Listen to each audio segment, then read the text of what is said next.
Queridos irmãos e amigos, é um grande prazer estar aqui nesse momento para estudar a palavra de Deus.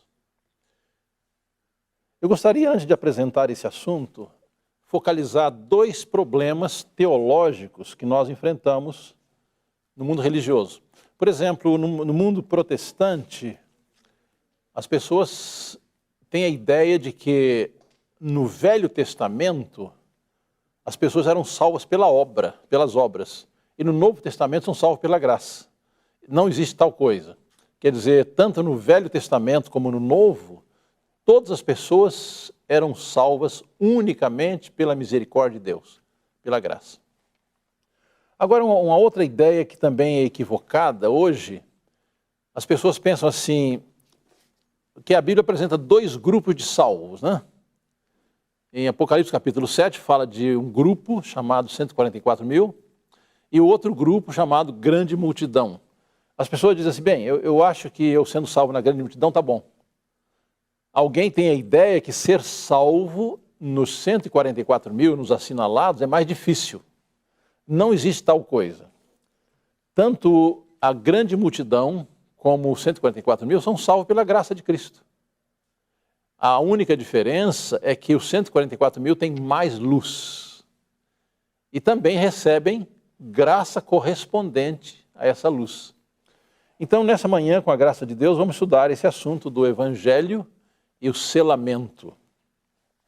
Bem, Ezequiel capítulo 9, 1 a 6, nós encontramos uma obra de selamento do povo de Deus e uma obra de destruição daqueles que rejeitaram o Evangelho.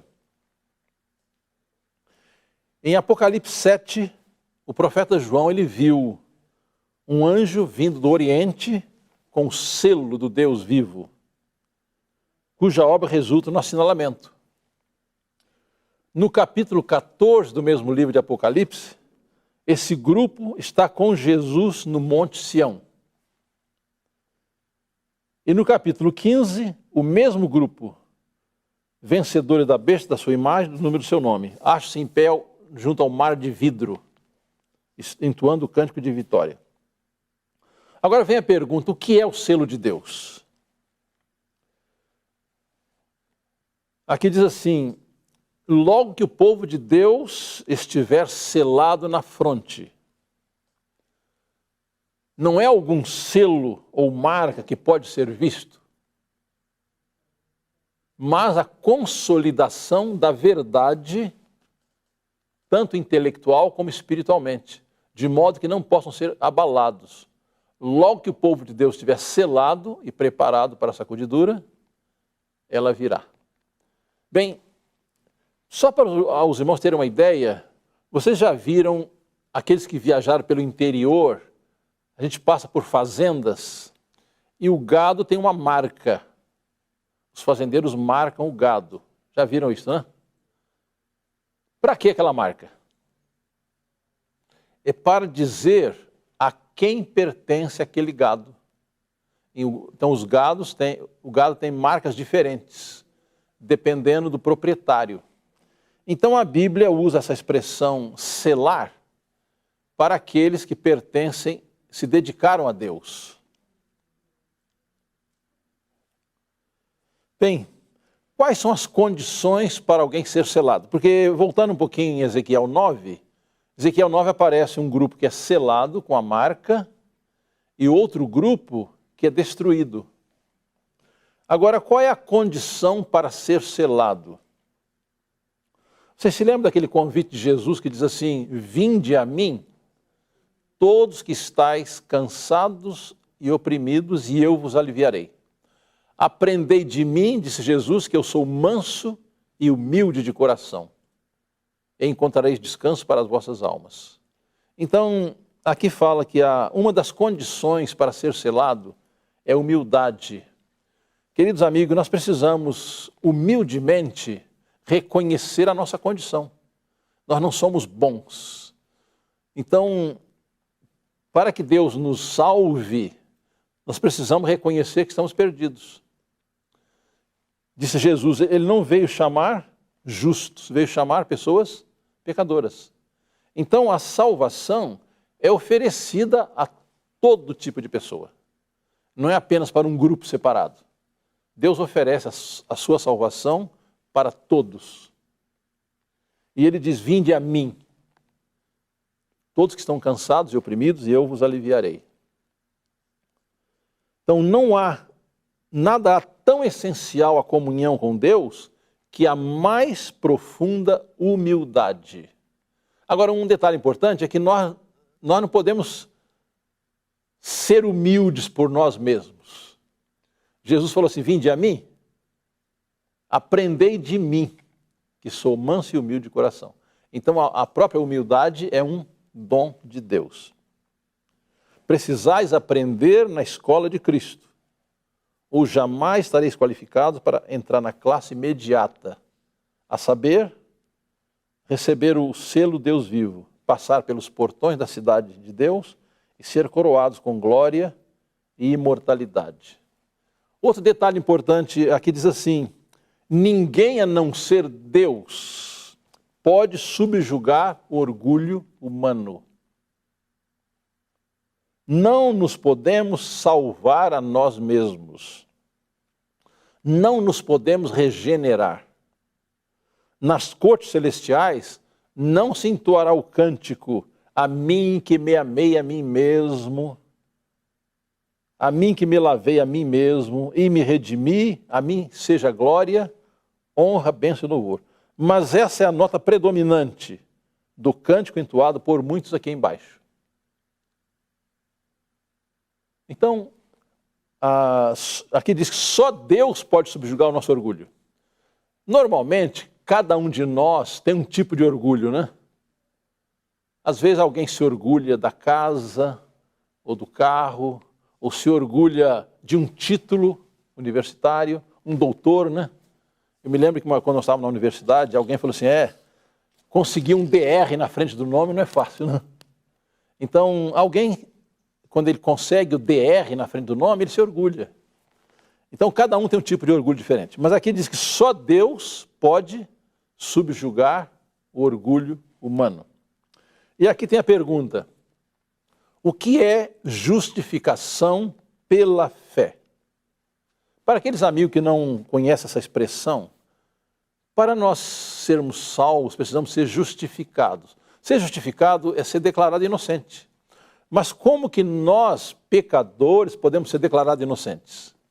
Quando aceitamos a Cristo como nosso Salvador pessoal, o nosso pecado é transferido para Cristo. Então nós somos declarados inocentes, não porque sejamos bons, mas porque aceitando a Cristo, o nosso pecado é transferido para Cristo e a sua perfeição, a sua justiça, a sua pureza são atribuídos a nós. Isso é justificação pela fé. Então aqui tem a pergunta, o que é justificação pela fé? É a obra de Deus ao lançar a glória do homem no pó e fazer pelo homem aquilo que ele por si mesmo não pode fazer. Interessante, quantas pessoas que têm uma vida complicada, por exemplo, uma pessoa viciada em droga, uma pessoa viciada no cigarro, no álcool, elas querem se livrar daquele problema, daquele vício, né? E não conseguem. Então, às vezes quando uma pessoa, um ébrio, está na beira da rua e ele fica pensando assim, poxa, eu aqui nessa situação, a minha família passando necessidade, como eu gostaria de ter uma vida diferente, né? Então, muitas pessoas elas estão presas a certas situações e elas querem se libertar. Eu me lembro que meu irmão, ele era viciado no cigarro e ele várias vezes tentou deixar. E foi muito difícil para ele. Então, as pessoas têm em si aquele desejo de libertar-se do seu problema. Então, a primeira condição para ser selado é humildade. E essa humildade nós adquirimos da pessoa de Cristo. Vinde a mim. A segunda, guarda do sábado, quarto mandamento. O selo do Deus vivo é colocado nos que guardam conscienciosamente o sábado do Senhor. Terceiro tópico, ter semelhança de Cristo no caráter. Eu sempre me lembro que a minha avó dizia assim: meu filho, ande com os bons e serás um deles. Ande com os maus e serás pior do que eles. Então, como que eu posso ter semelhança de Cristo no caráter?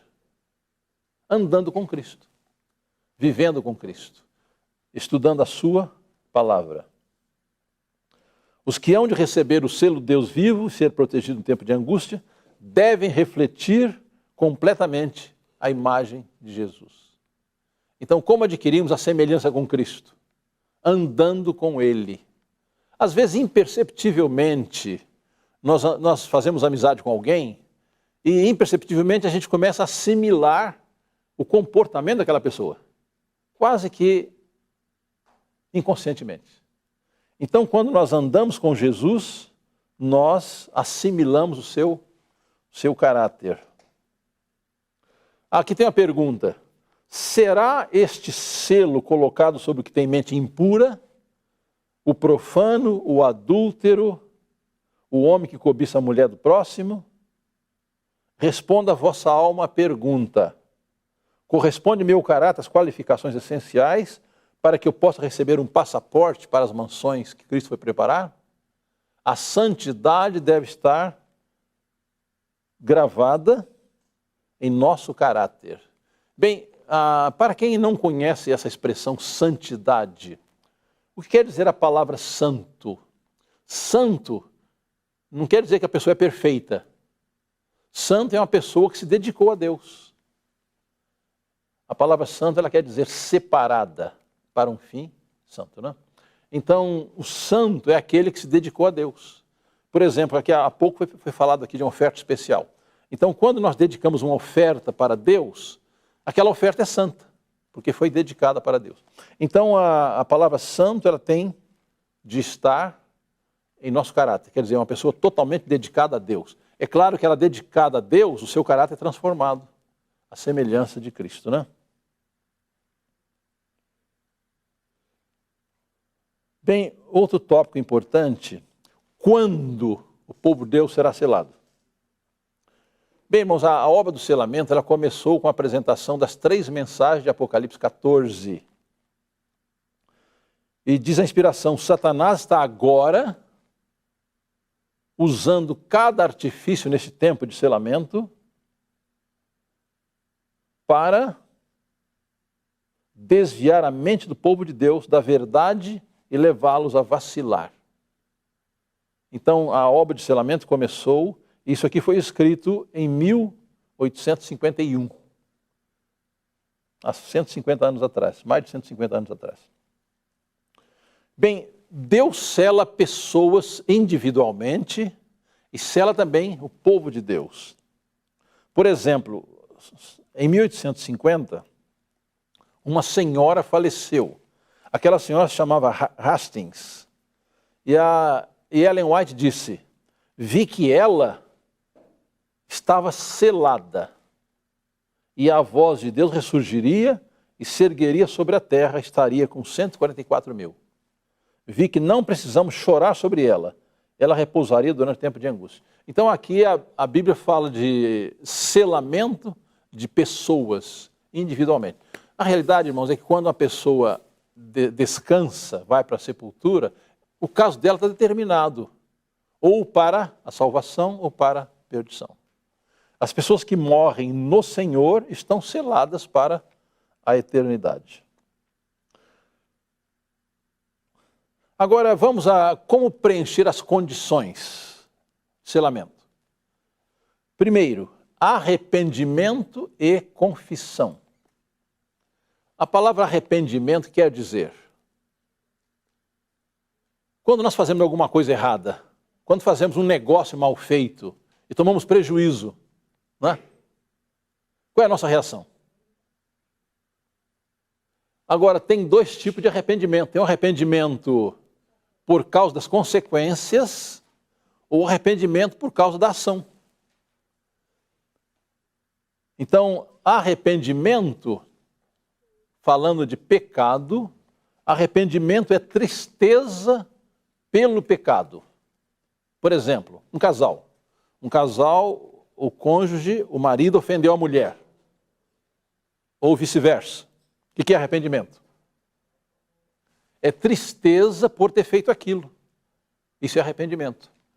Agora, arrependimento envolve mais. É tristeza pelo pecado e abandono. Quer dizer, a pessoa decide não repetir o problema, né?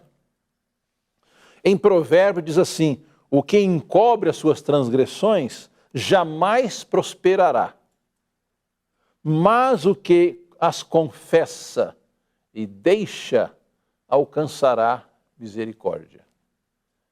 Então a confissão é essencial. Agora, irmãos, vamos explicar por que a confissão.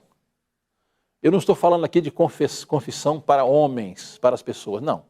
Confissão para Deus. Será que Deus precisa que eu confesse meu pecado para Ele saber? Não. Ele conhece todas as coisas. Mas a confissão é o meu reconhecimento.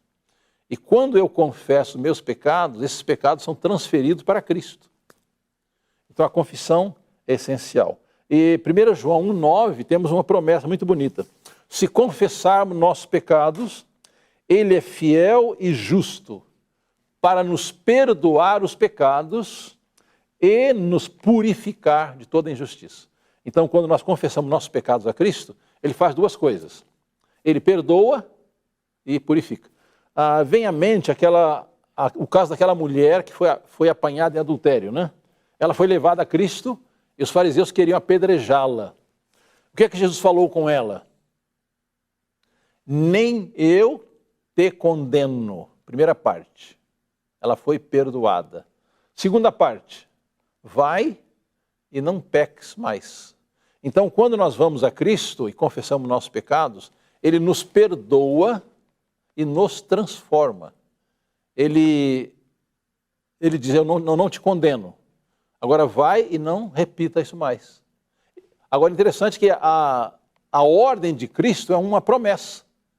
Ele não apenas dá ordem, Ele dá poder para a pessoa ser transformada. Outra coisa, confiança plena na justiça de Cristo. O apóstolo Paulo, em Filipenses 3, diz assim: ser achado, ele está falando aqui de o homem comparecer ao juízo de Deus.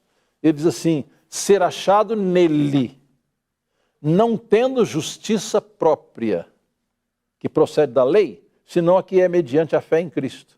A justiça que procede de Deus, baseada na fé.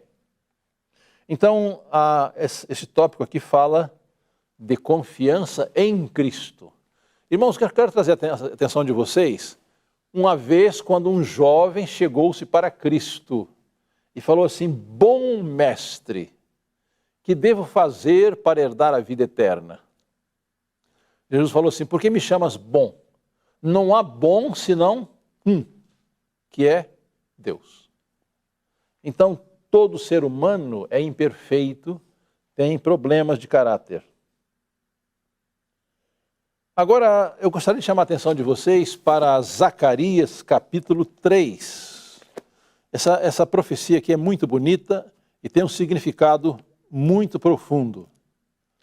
Zacarias capítulo 3, nós encontramos aqui uma visão.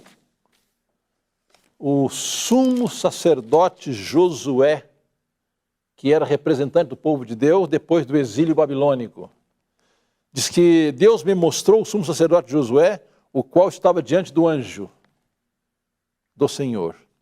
E Satanás estava ao seu lado direito, para se lhe opor. Irmãos, a palavra Satanás quer dizer opositor, quer dizer acusador, quer dizer adversário. Mas o Senhor disse a Satanás: o Senhor te repreende, ó Satanás. Sim, o Senhor que escolheu Jerusalém te repreende. Não este são tirado do fogo? Ora, Josué, trajado de vestes sujas. Interessante, essa palavra veste suja significa pecados ou defeitos de caráter. E o anjo diz assim: tirai-lhe estas vestes sujas. A Josué disse: eis que tenho feito que passe de ti a tua iniquidade, e te vestirei de finos trajes. Então, na Bíblia aparece essa ilustração. Quando o homem comparece diante de Deus com pecados, ele está trajado de vestes sujas. E o que faz Deus quando ele se arrepende e confessa os pecados? Deus remove essas vestes sujas, lava a pessoa no sangue de Cristo e cobre essa pessoa com a justiça de Cristo, que são os trajes finos. Isso aqui é muito importante. Então, sempre o que o homem vai diante de Deus, ele encontra um opositor, que é Satanás, para acusá-lo. Olha, ele fez isso, aquilo. Ele não é tão bom assim, não. E a pessoa reconhece que não está bem. Agora, o que é que dá poder a Jesus de perdoar-nos e purificar-nos? Irmãos, é o seguinte, é que Jesus, ele assumiu os nossos pecados, ele foi levado à cruz e pagou pelos nossos pecados. Então ele tem direito de nos perdoar porque ele assumiu a nossa culpa. Então quando nós o reconhecemos como nosso Salvador, ele faz essas duas coisas. Ele perdoa e troca as vestes do nosso caráter. Nós somos transformados à sua semelhança. Na profecia de Zacarias, é evidente a obra acusadora de Satanás e a obra de Cristo em resistir ao adversário, seu povo. O povo de Deus é aqui representado como um delinquente em juízo. Josué, como sumo sacerdote, pede uma bênção para o seu povo que está em grande aflição. Interessante que quando nós vamos à presença de Deus, nós não temos como dizer assim, Senhor, é mentira, eu não fiz nada disso, eu sou bom, eu sou perfeito. Não. Mas qual é a nossa atitude? Existem duas palavras-chave no processo de nossa salvação. Essas palavras são arrependimento e confissão. Arrependimento e fé. Então, eu não posso me desculpar. Eu fiz isso porque alguém fez, eu fiz isso, mas não era minha intenção fazer, eu me precipitei. Não. O que nós devemos fazer ao nos aproximar de Deus é nos arrepender do que fizemos e confiar na misericórdia de Deus. Duas coisas simples. Então, eu não posso me purificar, eu não posso me transformar, eu não posso tirar as minhas vestes sujas, só Cristo pode fazê-lo. A despeito das faltas do povo de Deus, Cristo não abandona o objeto. Irmãos, quero dizer para vocês que nós temos um Salvador misericordioso, um Salvador compassivo, um Salvador gracioso. Existe uma promessa na Bíblia que eu acho muito bonita. João 6,37, Jesus diz assim, aquele que vem a mim, de maneira nenhuma o lançarei fora. Qual é a promessa dele? Que ele nos recebe. Todo aquele que vai a Cristo, arrependido e crente na sua graça, ele é perdoado e transformado. Jesus não lhes desculpa os pecados, mas apresenta seu arrependimento e fé. Observe, vamos gravar bem essa expressão. Quais são os dois elementos essenciais para sermos aceitos? Jesus não lhes desculpa os pecados, mas apresenta seu arrependimento e fé. E reclamando perdão para eles, ergue as mãos feridas perante o Pai e os santos anjos. Então é interessante, Jesus, ele, apesar de Satanás nos acusar dos nossos pecados, ele apresenta as suas mãos. O que está nas mãos de Cristo? Os sinais dos cravos. Ele diz assim, Pai, meu sangue, meu sangue, meu sangue. Eu dei a vida por esse pecador. Ele está arrependido. Eu quero pedir o perdão para eles. Dizendo, conheço pelo nome, gravei-o nas palmas das minhas mãos.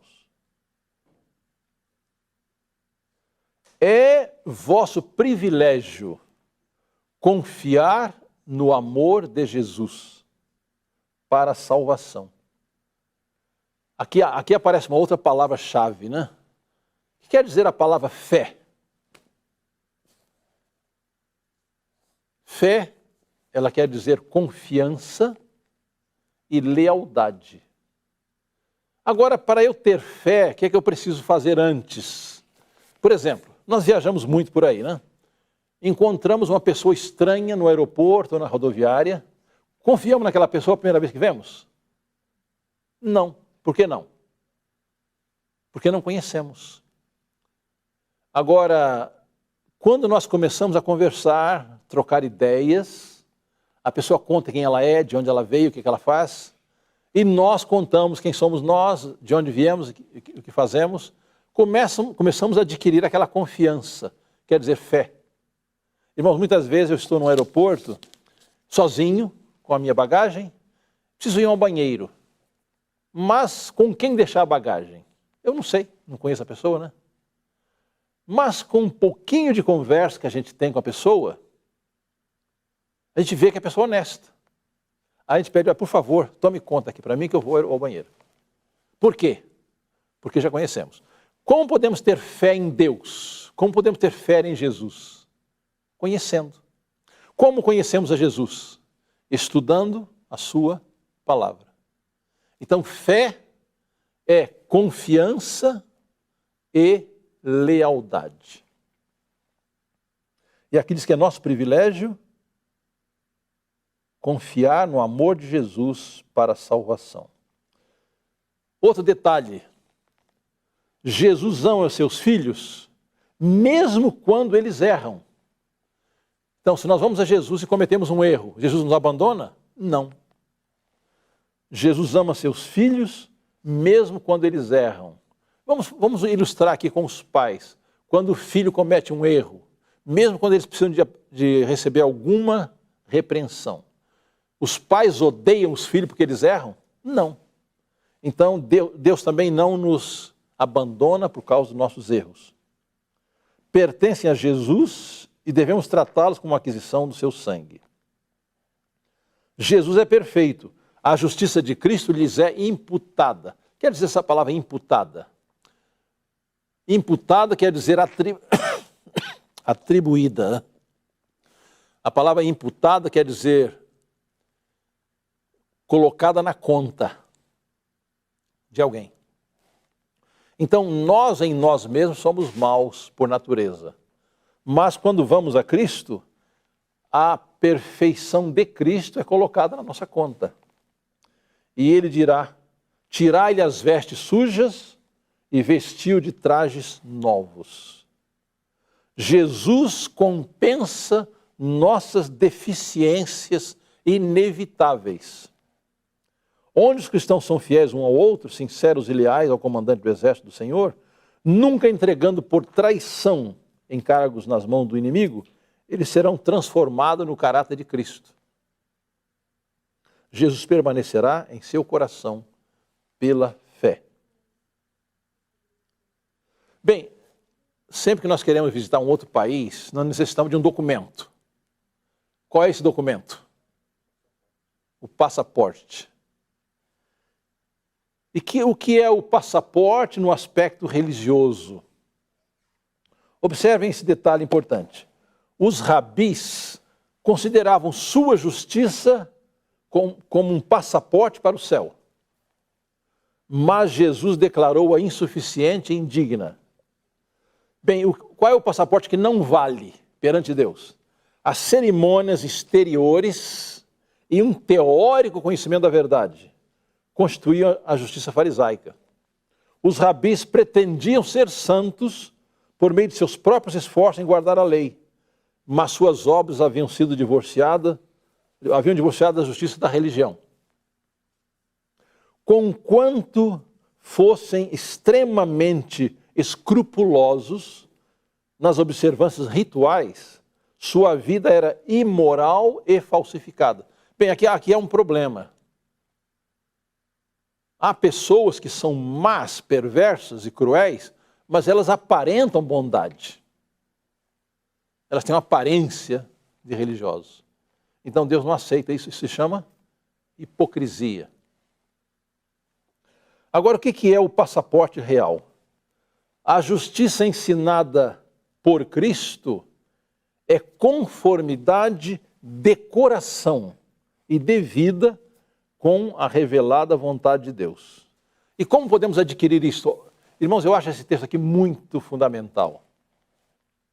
Os pecadores só se podem tornar justos à medida que têm fé em Jesus e mantêm vital ligação com Ele. Aqui aparecem duas coisas básicas, né? Eu já mencionei aqui há pouco aquele ditado, né? Ande com os bons, serás um deles. Quem é o bom? O bom é Cristo. Então, aqui diz, como nós nos podemos tornar justos? Fé em Deus e manter vital ligação com Ele. Cristo, só Cristo e sua justiça obterão para nós um passaporte para o céu. Então, o que é o passaporte? O passaporte é a justiça de Cristo. O passaporte é a justiça de Cristo. O coração orgulhoso esforça-se por alcançar a salvação, mas tanto o nosso título como a nossa adequação para ele encontra-se na justiça de Cristo.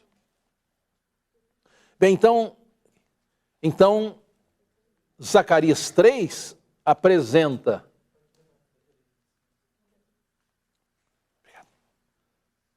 Josué com vestes sujas perante Deus, Satanás o acusando, mas ele está arrependido com fé. Qual é a ordem que Cristo dá?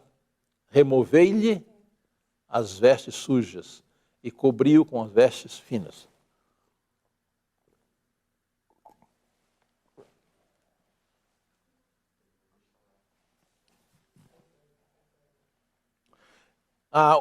Vocês ouviram falar de John Wesley?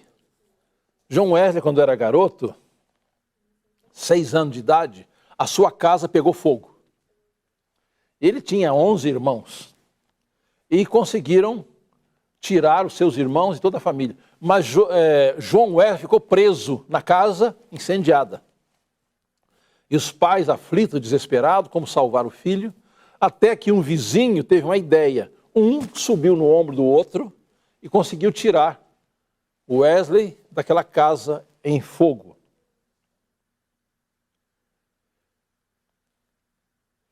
Bem, alguém fez um quadro daquela situação e deu de presente para John Wesley. E ele escreveu sob o quadro Zacarias 3:2. Não é este um tição tirado do fogo? Então John Wesley foi salvo do fogo na casa por amigos, vizinhos. Ele disse, um tição tirado do fogo.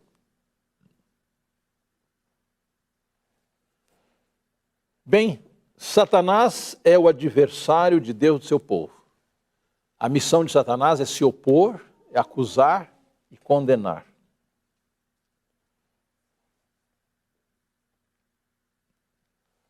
Agora, uma coisa que Satanás sabe, que nós precisamos saber também.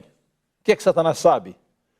Satanás sabe que os que buscam o perdão e a graça de Deus os obterão. Por isso apresenta diante deles seus pecados para desencorajá-los. Queridos amigos, há 2 poderes que nos lembram nossos pecados.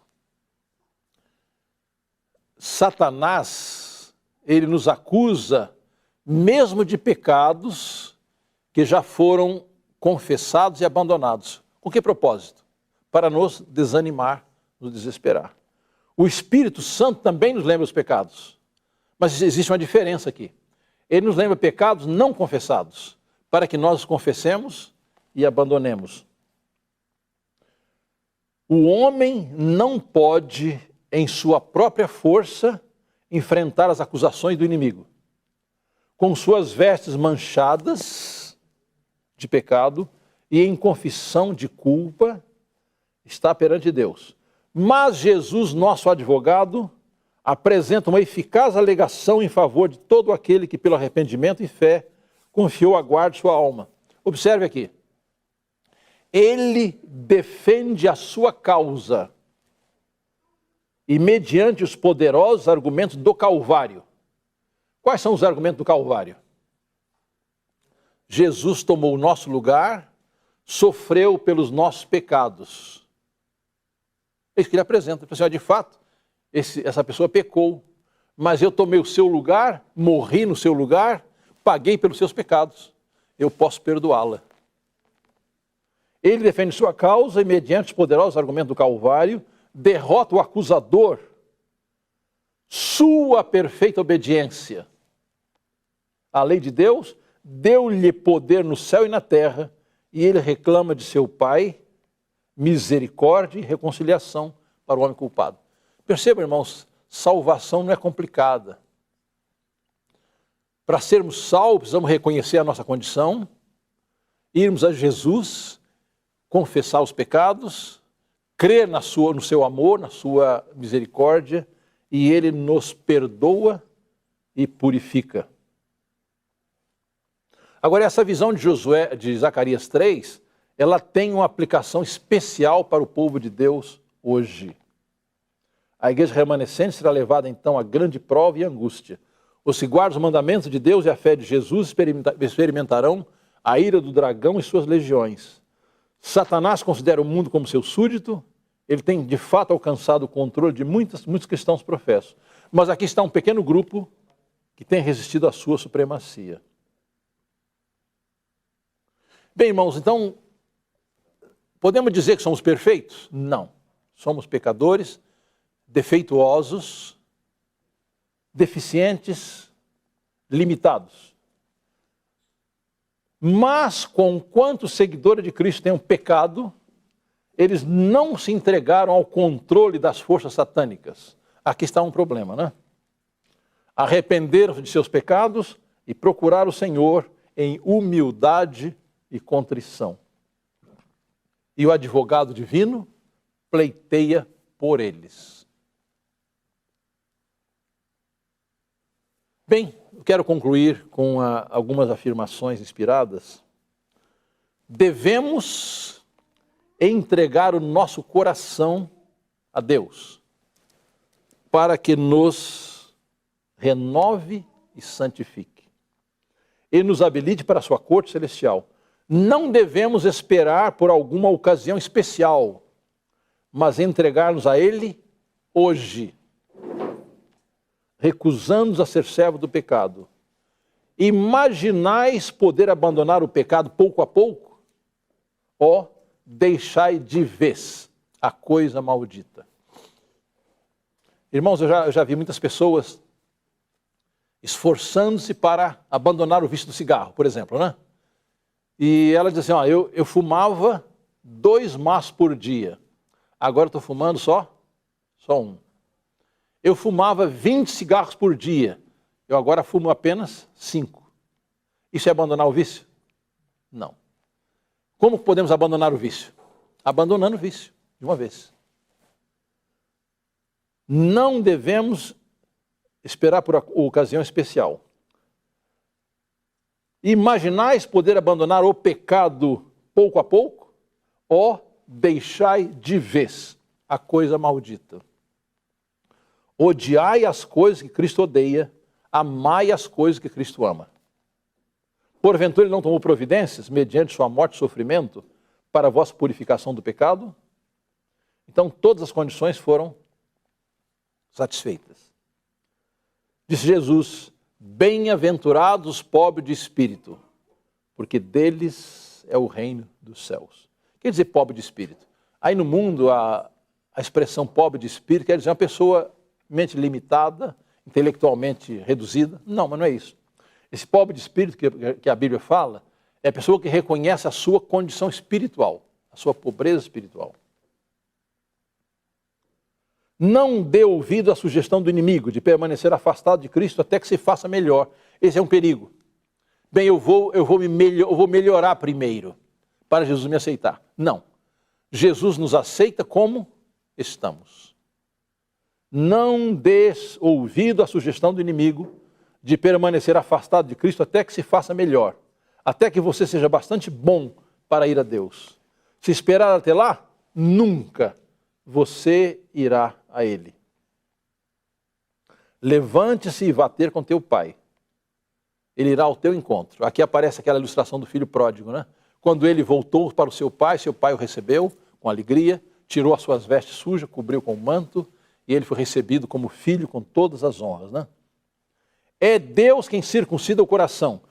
Toda a obra é do Senhor, do princípio ao fim. Pode dizer o pecador a perecer: sou um pecador perdido, mas Cristo veio buscar e salvar o que se havia perdido.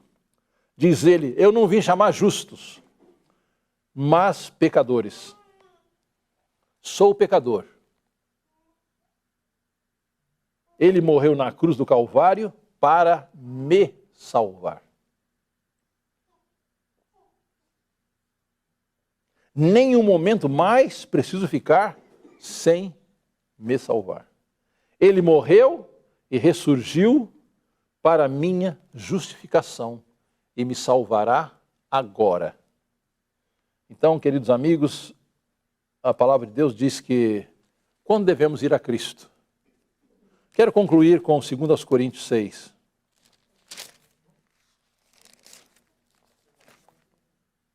E nós, na qualidade de cooperadores com Ele, também vos exortamos que não recebais a graça de Deus em vão.